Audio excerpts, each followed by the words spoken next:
अमूल दूध पीता है इंडिया। जहां पर हर दूसरी कंपनी पैंडेमिक में बंद हो रही थी, करोड़ों का लॉस हो रहा था, वहीं पर एक ऐसी कंपनी भी थी जो अपने बिजनेस को डबल कर रही थी। मैं बात कर रही हूँ आनंद मिल्क यूनियन लिमिटेड की, जिसको हम सब अमूल के नाम से जानते हैं। बहुत ही कम लोगों को पता है, लेकिन केवल पैंडेमिक के दौरान अमूल ने 53,000 करोड़ का रेवेन्यू अर्न किया था। उसी वक्त उसने मार्केट में 60 से ज्यादा न्यू प्रोडक्ट लॉन्च किए और यहाँ तक कि उसने अपने हर एक फार्मर को 800 रुपीज एक्स्ट्रा भी कमा कर दिए। और 2025 तक अमूल के रेवेन्यू का टारगेट है 1 लाख करोड़। मगर अब सवाल ये है कि जो कंपनी केवल कुछ फार्मर की मदद से as a cooperative society start हुई थी, वो आज कैसे करोड़ों रुपए अर्न कर रही है। क्या आपको पता है कि अमूल के जो कॉम्पिटिटर्स हैं वो अपने रेवेन्यू का 10 से 15% मार्केटिंग पर स्पेंड करते हैं, वहीं अमूल कितना करता है, सिर्फ 1%। अब बहुत से लोगों के मन में ये सवाल आ रहा होगा कि कैसे सिर्फ अपने रेवेन्यू का 1% मार्केटिंग पे खर्च करके अमूल आज इस इंडस्ट्री के टॉप पर बैठा है। कि उसने कौन कौन सी ऐसी बिजनेस की स्ट्रैटेजीज को इस्तेमाल किया है, तो जानेंगे इस वीडियो में।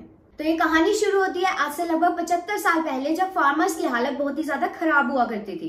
उस वक्त ये जो मिल्क मार्केटिंग का सिस्टम था, इसको कॉन्ट्रैक्टर्स और मिडलमैन चलाते थे और पछताता कौन था, गरीब फार्मर्स। लेकिन अब आप सोचेंगे कि मिल्क तो फार्मर्स का था, तो फिर ये कॉन्ट्रैक्टर्स की कैसे चलती थी। वेल, इसका जो जवाब है वो इसमें ही छुपा हुआ है, क्योंकि जो दूध है वो एक पेरिशेबल आइटम है जिसको बिना किसी प्रिजर्वेटिव के आप स्टोर नहीं कर सकते। इसलिए जो फार्मर्स थे उनको ना चाहते हुए भी अपना जो ये मिल्क था वो इन कॉन्ट्रैक्टर्स और मिडलमैन को बेचना पड़ता था, और वो भी उस रेट पर जो इन लोगों ने डिसाइड किया। अब इससे होता क्या था, जो सारा प्रॉफिट था वो ये मिडलमैन और कॉन्ट्रैक्टर्स खा जाते थे, और जो लॉस था वो उठाना पड़ता था फार्मर्स को। मगर ये जो बात है वो फार्मर्स को तब समझ में आई जब गवर्नमेंट बॉम्बे मिल्क स्कीम को इंट्रोड्यूस करती है। इस स्कीम के तहत मिल्क को गुजरात के आनंद के अंदर पेस्चराइज करके उसको 420 किलोमीटर दूर बॉम्बे पहुंचाना पड़ता था। और ये जो स्कीम थी, इसका जो टेंडर था वो मिला पॉलसन लिमिटेड कंपनी को, जिसके बाद पॉलसन और गवर्नमेंट के बीच में एक एग्रीमेंट साइन होता है। इस एग्रीमेंट की जो सबसे खास बात थी वो ये थी कि फार्मर्स को छोड़कर हर किसी के लिए प्रॉफिटेबल थी। गवर्नमेंट को ये स्कीम अपने लिए प्रॉफिटेबल लगी और पॉलसन ने भी इससे अच्छा खासा मार्जिन कमाया। और जो मिल्क कॉन्ट्रैक्टर्स थे उन्होंने भी बीच में अच्छा खासा प्रॉफिट कमाया। लेकिन जो प्रोड्यूसर थे, यानी कि जो डेयरी फार्मर्स थे जिनसे ये मिल्क खरीदा जाता था, उनके साथ इस मिल्क को खरीदने का जो प्राइस है उसको सेट करने की किसी ने भी कोई जरूरत ही नहीं समझी, जिसकी वजह से फार्मर्स को छोड़कर इस स्कीम से हर कोई खुश था। मगर यही वो पॉइंट है जहां पर एंट्री होती है हमारी कहानी के पहले हीरो की, मिस्टर त्रिभुवन दास पटेल, जो कि गांधी जी की आइडियोलॉजी से बहुत ही ज्यादा इंस्पायर्ड थे। इनफैक्ट 1930 में सॉल्ट सत्याग्रह के लिए एक बार जेल भी जा चुके थे। अब इनकी गाइडेंस में जो फार्मर्स थे वो मिलने जाते हैं सरदार वल्लभ भाई पटेल से। अब जो सरदार वल्लभ भाई पटेल थे वो 1942 से ही फार्मर के जो कोऑपरेटिव्स हैं उनको काफी बढ़ावा दे रहे थे। अब इन किसानों ने जब सरदार वल्लभ भाई पटेल को अपने प्रॉब्लम्स के बारे में बताया, तो उन्होंने ये कहा, देखो यूनिट इज स्ट्रेंथ, एकता में ही ताकत है। इसका साफ साफ मतलब ये था कि आप एकजुट हो जाओ और मिलकर सिस्टम के खिलाफ लड़ाई लड़ो। वो इन किसानों को एक आइडिया देते हैं कि आप सब मिलकर एक कोऑपरेटिव सोसाइटी बनाओ, जिसके अंदर जो किसान है वो अपना मिल्क खुद बेच सकता है।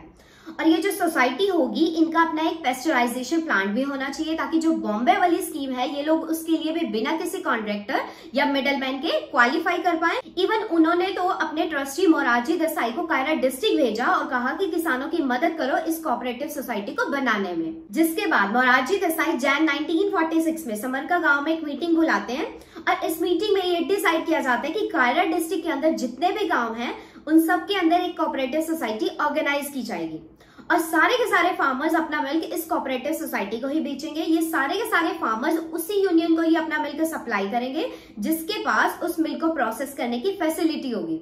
मगर जो होना था वही हुआ। ब्रिटिश गवर्नमेंट ने इस कोऑपरेटिव सोसाइटी को बनने से ही मना कर दिया और सारा प्लान पानी में।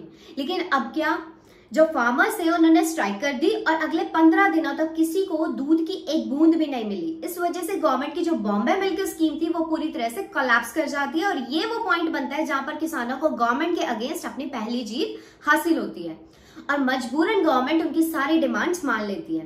अब ये जो पॉइंट था, यहाँ पर शुरुआत होती है कायरा डिस्ट्रिक्ट के मिल्क प्रोड्यूसर यूनियन लिमिटेड की। मगर ये जो कोऑपरेटिव था ये सिर्फ कायरा डिस्ट्रिक्ट के फार्मर्स के लिए बना था, पर त्रिभुवन दास का यह मानना था कि ये जो कोऑपरेटिव है ये हर एक किसान के लिए खुला होना चाहिए। अब जो कोऑपरेटिव मिल्क प्रोड्यूसर यूनियन के लोग थे उन सब ने मिलकर एक 3 टायर स्ट्रक्चर बनाया, जिससे इस कोऑपरेटिव को एक बॉटम अप अप्रोच मिलती है। जो बॉटम लेवल है उस पर होंगे विलेज डायरी कोऑपरेटिव सोसाइटी, उसके ऊपर जो सेकेंड लेवल है उस पर होंगे यूनियन मेंबर्स, और जो टॉप लेवल है उसमें होगा स्टेट फेडरेशन, जिसके अंदर ये सारे यूनियन मेंबर्स आते हैं। जैसे अगर आज की बात करें तो अमूल के पास 18,600 कोऑपरेटिव सोसाइटीज हैं, जिसके अंदर 30 लाख से भी ज्यादा फार्मर्स आते हैं। अब ये जो लेवल है, इसके ऊपर वाले लेवल पर 18 मेंबर्स यूनियन है हर एक डिस्ट्रिक्ट के, और जो टॉप लेवल है उस पर एक फेडरेशन आती है इन सारे मेंबर्स यूनियन की। अगर शुरुआती दिनों की बात करें ना, तो जो त्रिभुवन दास हैं उन्होंने शुरुआत की थी सिर्फ 2 कोऑपरेटिव सोसाइटीज की, और सिर्फ इन 2 सोसाइटी से ही जो फार्मर्स थे वो डेली का 250 लीटर मिल्क कंट्रीब्यूट करने लगे।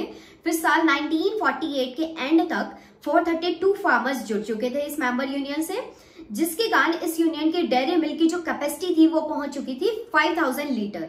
अब ये जो कायरा डिस्ट्रिक्ट की सक्सेस थी, इस सक्सेस के बाद और भी ज्यादा फार्मर्स इससे जुड़ने लगे थे, मगर अब प्रॉब्लम्स क्या आ रही थी, जिसका नतीजा क्या निकला, access milk production.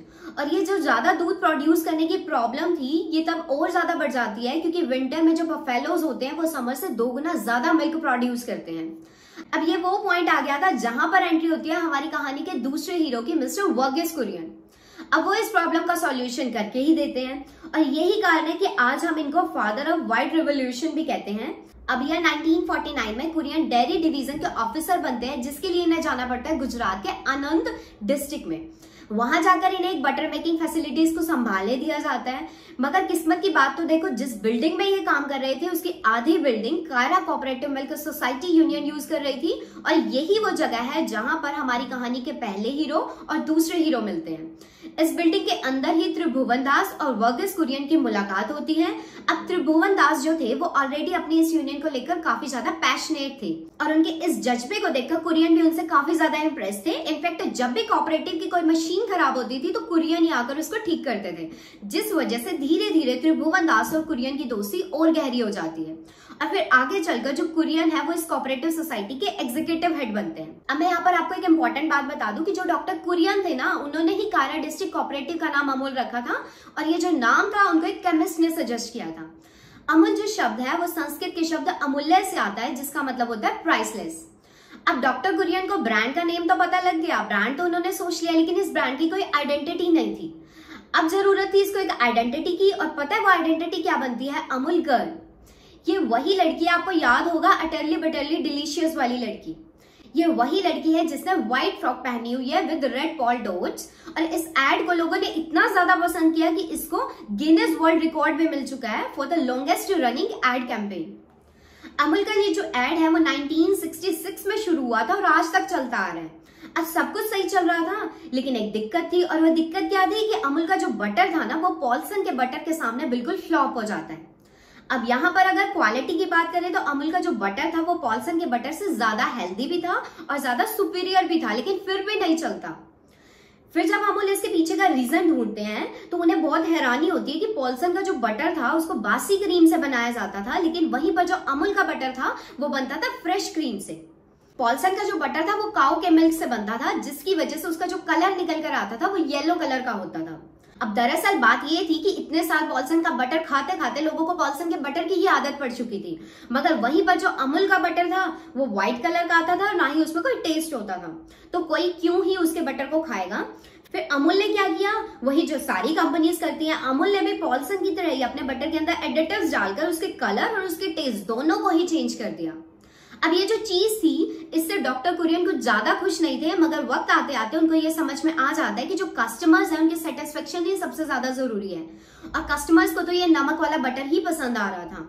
In fact Amul का बटर तो लोगों को इतना ज्यादा पसंद आया कि लोग आज तक अमूल का बटर खरीदते आ रहे हैं, और ऐसे ही धीरे धीरे अमूल न सिर्फ डेयरी बल्कि डेयरी प्रोडक्ट्स के अंदर भी अपनी मार्केट बनाने लगा था। त्रिभुवन दास और कुरियन की गाइडेंस के अंदर ही अब जो अमूल का नाम था वो और भी ज्यादा पॉपुलर होने लगा।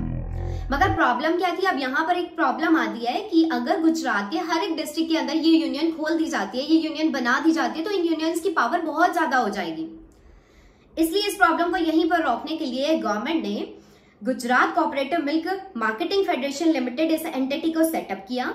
ये जो मिल्क फेडरेशन बनाई गई, ये सारे के सारे डिस्ट्रिक्ट लेवल की जो कोऑपरेटिव है ना उनकी एक अपेक्स बॉडी है, और अमूल ने भी उनका जो ब्रांड नेम है उसको गुजरात कोऑपरेटिव मिल्क फेडरेशन को सौंप दिया। अब 24 मार्च 2020, ये दिन तो सभी को याद है। इस दिन क्या हुआ था? इस दिन हमारे prime minister Narendra Modi ji TV पर आते हैं और कोविड की वजह से पूरे देश में लॉकडाउन का अनाउंस कर देते हैं। अब लॉकडाउन की वजह से सब इंडस्ट्री ऊपर से नीचे तक पूरी तरह से हिल जाती है। और अगर डेयरी इंडस्ट्री की बात करें ना, तो उनके ऊपर भी इसका बहुत बड़ा इम्पैक्ट पड़ा। अब अगर एक डेटा की माने तो डेयरी इंडस्ट्री कोविड के दौरान हर दिन 113 करोड़ का लॉस कर रही थी। वहीं पर एक ऐसी कंपनी थी अमूल, जिसने बिल्कुल भी लॉस नहीं किया। इवन लॉकडाउन के दौरान तो उसने 700 करोड़ रुपीज का प्रॉफिट कमाया। जहां पर बाकी दूध की कंपनीज बंद हो रही थी लॉकडाउन में, वहीं पर अमूल ने 33 न्यू प्रोडक्ट्स निकाले। और सिर्फ इतना ही नहीं, अपने फार्मर्स को और वर्कर्स को इन 80 दिनों में उसने 11,000 करोड़ के इंसेंटिव्स भी दिए। लेकिन अमूल ने ऐसा किया कैसे? ऐसी कौन सी बिजनेस स्ट्रैटेजीज को उसने यूज किया जहां पर हर एक कंपनी लॉकडाउन में लॉस कर रही थी, वहीं पर अमूल ने प्रॉफिट कमाया? तो देखो, ये वो पॉइंट है जहां पर एंट्री होती है हमारी कहानी के तीसरे हीरो की, जो है मिस्टर RS सोडी, जो कि उस समय अमूल के मैनेजिंग डायरेक्टर थे। जब मिस्टर सोडी अमूल के MD बनते हैं तो सबसे पहला काम जो उन्होंने किया था वो था सप्लाई चेन मैनेजमेंट की एफिशिएंसी को बढ़ाना। अब देखिए, इकोनॉमिक्स में एक रूल है कि अगर किसी चीज की डिमांड कम हो जाती है तो उसकी सप्लाईज भी ऑटोमेटिकली कम होने लग जाती है। तो क्योंकि अगर उसकी डिमांड ही नहीं होगी तो उस चीज को हम बनाएंगे ही क्यों? और ऐसा ही कुछ हुआ डेयरी इंडस्ट्रीज के साथ। ज्यादातर डेयरी कंपनीज ने अपने लॉसेस को कम करने के लिए जो मिल्क वो फार्मर से प्रोड्यूस कर रहे थे, उस प्रोक्योरमेंट को ही प्रोसेस करना बंद कर दिया। और मिल्क एंड मिल्क प्रोडक्ट्स दोनों की प्रोडक्शन स्टैंड स्टिल पर आ गई थी, मतलब कुछ बन ही नहीं रहा था। लेकिन वहीं पर अमूल के जो MD थे मिस्टर RS सोडी, उन्होंने इसका एकदम उल्टा किया। उन्होंने देखा कि जो बाकी कंपनीज हैं वो तो दूध खरीद ही नहीं रही, लेकिन जो फार्मर्स हैं उनको तो दूध बेचना ही है और मार्केट में प्रोक्योरमेंट की डिमांड भी कम है, इसलिए यही मौका है अच्छे रेट पर मार्केट से दूध उठाने का। इसलिए अमूल ने फार्मर से और ज्यादा दूध लेना शुरू कर दिया। अब यहाँ पर एक इंपॉर्टेंट चीज जो पेंडेमिक के दौरान चेंज हुई थी वो था लोगों का और भी ज्यादा हेल्थ कॉन्शियस हो जाना। तो अब ज्यादातर लोग सिर्फ पैकेट फूड आइटम्स ही लेने लगे। तो जो लोग पहले लूज में दूध लिया करते थे, अब वो पैकेट वाला दूध खरीदने लगे थे। और जहां पर दूसरे ब्रांड्स ने ये बात समझी ही नहीं, वहीं पर हमारे हीरो मिस्टर RS सोडी ने अमूल का जो प्रोडक्शन था उसको फुल कैपेसिटी पर ऑपरेट करवाया। क्योंकि चीज की डिमांड अब 80% बढ़ चुकी थी, पनीर की 40% और कंडेंस्ड मिल्क की डिमांड तो अब 100% से भी ज्यादा बढ़ चुकी थी। इसके लिए अब अमूल को बाकी ब्रांड्स के प्लांट को भी रेंट पर लेना पड़ा ताकि वो मार्केट की डिमांड को फुलफिल कर पाए। फिर इसके बाद जो दूसरी चीज मिस्टर RS सोडी ने की वो था लॉजिस्टिक नेटवर्क इम्प्रोवाइजेशन।